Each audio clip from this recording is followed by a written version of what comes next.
अदिति, तुम्हारा क्या रहा एक्सपीरियंस कल?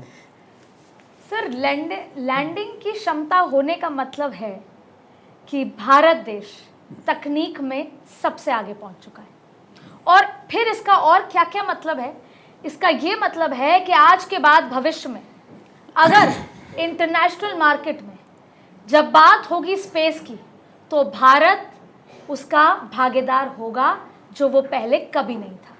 जब जब इतिहास में हम न्यूक्लियर डील, न्यूक्लियर से संबंधित या स्पेस से संबंधित कोई चर्चा होती थी, तो भारत कभी भी उस ग्रुप का हिस्सा नहीं हुआ करता।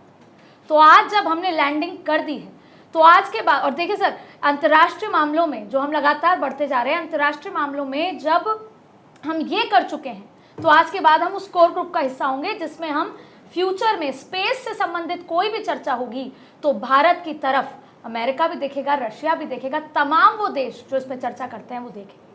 दूसरी बड़ी बात है कि नासा 2025 में एक मानव ऑपरेशन करने जा रहा है, भेजने की तैयारी कर रहा है। लेकिन अब वो ये रिसर्च कर रहा है कि चंद्रयान 2 फेल होने के बाद वो क्या क्या बदलाव हुए 3 में, जिसकी वजह से आज भारत यहाँ पर पहुँचा। अब इसके आगे बात करने से पहले आपने मुझसे ये पूछा कि मैंने कैसा महसूस किया।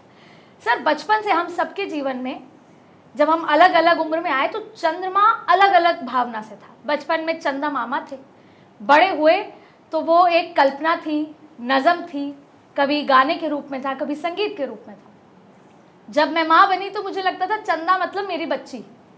तो हमेशा भावना अलग थी, लेकिन इस बार जब हम चंद्रमा पे पहुंच गए तो वो हकीकत समझ में आ रही है कि हम जो कल्पना में सोचते थे आज हकीकत में तब्दील हो। दूसरी एक बात आपने पूर्णिमा से भी पूछी कि क्यों सबको ऐसा लग रहा था, क्यों इतना थ्रिल था। सर, जीतने की आदत हो गई है।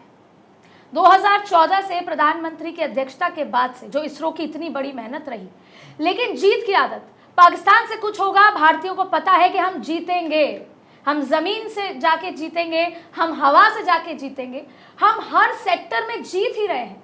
इसीलिए इस बार स्पेस के सेक्टर में जब ये हुआ तो सबको पता था कि जीत इस बार भी होगी। जीतने की आदत डाल दी है शायद प्रधानमंत्री नरेंद्र मोदी।